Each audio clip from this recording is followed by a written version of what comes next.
de Ishi the Witch. Donc le dernier chapitre, donc le chapitre 58, ça s'est terminé sur Minerva, la magie de la prophétie Sami, qui voulait finalement aider le groupe de protagonistes. Mais la question c'était comment changer la prophétie alors que normalement elle est censée être absolue.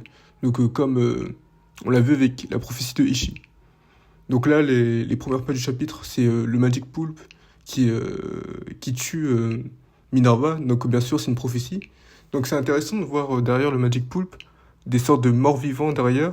Donc à voir c'est qui a invoqué ça.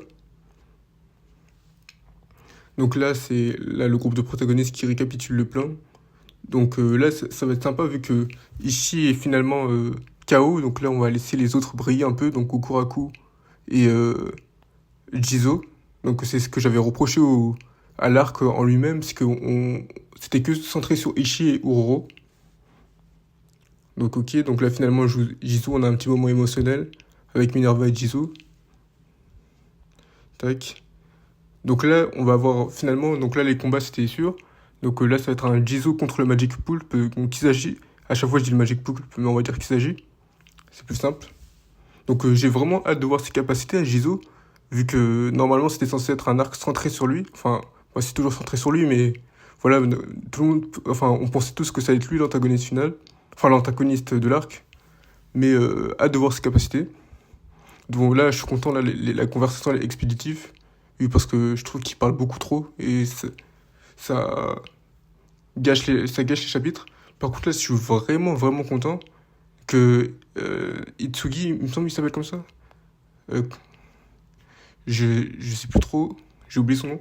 Mais oui, c'est Itsugi, il me semble. Donc, qui est là pour rajouter sa petite patte à l'arc. Donc, je suis content qu'il soit de retour. Donc, hâte de voir ses nouvelles capacités. Donc, là, ça va être un combat Uroro contre.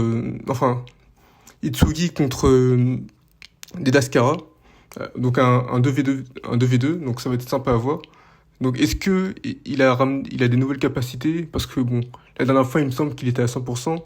Donc est-ce que il a un autre plan pour battre Dedaskara? Ça va être intéressant à voir.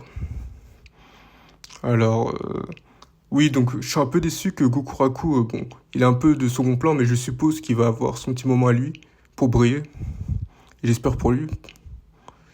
Et par contre, son pouvoir à Sami, du coup, je comprends vraiment pas parce que c'est quoi la différence entre la prophétie de Ishii et la prophétie de Minerva? Parce que elle est bien, elle dit bien que là, à chaque fois, elle peut potentiellement changer la prophétie de Minerva, mais par contre, elle était sûre à 100% que la prophétie de Ishii, elle pouvait pas être changée.